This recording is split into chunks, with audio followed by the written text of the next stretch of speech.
For this my first video, um, introduce ko muna yung sarili ko. Diba, I'm sad and I'm suffering from anxiety and panic attack. Yeah, I have problems. Hindi ako makapag-function. Kailangan ma-solve yung problem namin family. Kasi, by the way, 42 years old na ako. And at this age, I'm still not settled. Meaning, wala pa rin akong pinagkukunan, wala pa rin fixed na income.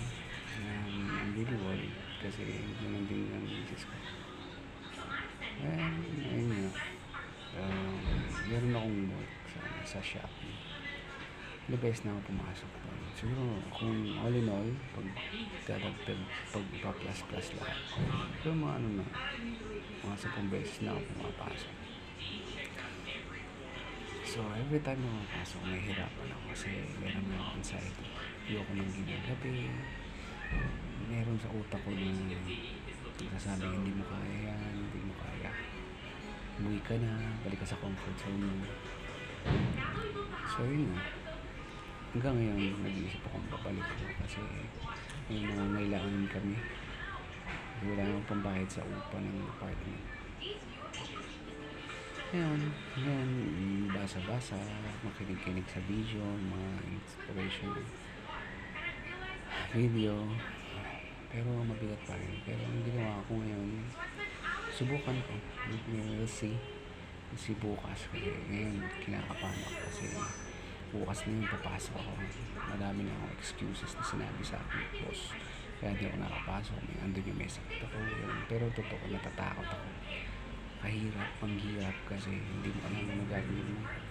Lalo pag inatake ka ng anxiety sa daan, lalo nag-drive ka, parang there's no way out.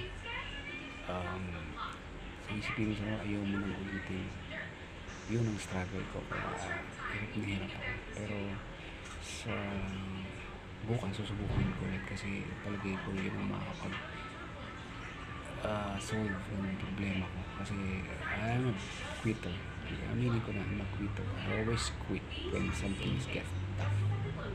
I always quit. So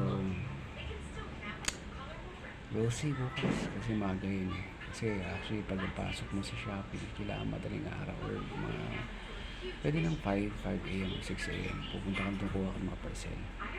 Yung pa lang, pagkuha, kinakabahan na ako. Hirap na. Pero, tapos abutin ka ng mga hanggang 10 p.m. Doon ako natatakot talaga. Pag inaabot na ng gabi, parang napapagod ka, yung fatigue, plus yung mental fatigue. Patong-patong, kaya kinabukasan uuwi ka ng gabi. Iisipin mo, gagawin ko naman ito bukas. Babalik na naman ba ako sa paghihirap? Yun ang mga dapat kong lampasan. I'll be honest. I'll tell you guys kung ano nangyari. But I will not promise anything. I'm just hopeful na kakayanin ko kasi para sa family. Kasi mga anak ko, mga bata pa, lahat sila babae. Yung panganay ko nakagraduate na nga ng college na nagalito ako. So, ito na yung realidad. Ito na yung buhay talaga. So siguro pinaprep ako ng need God para sa kasi wala hindi sa edad ko na to wala akong nakamit pa yung kuryo kundi sakit ng ulo. And so bahala na bukas. So update ko kayo guys. Salamat.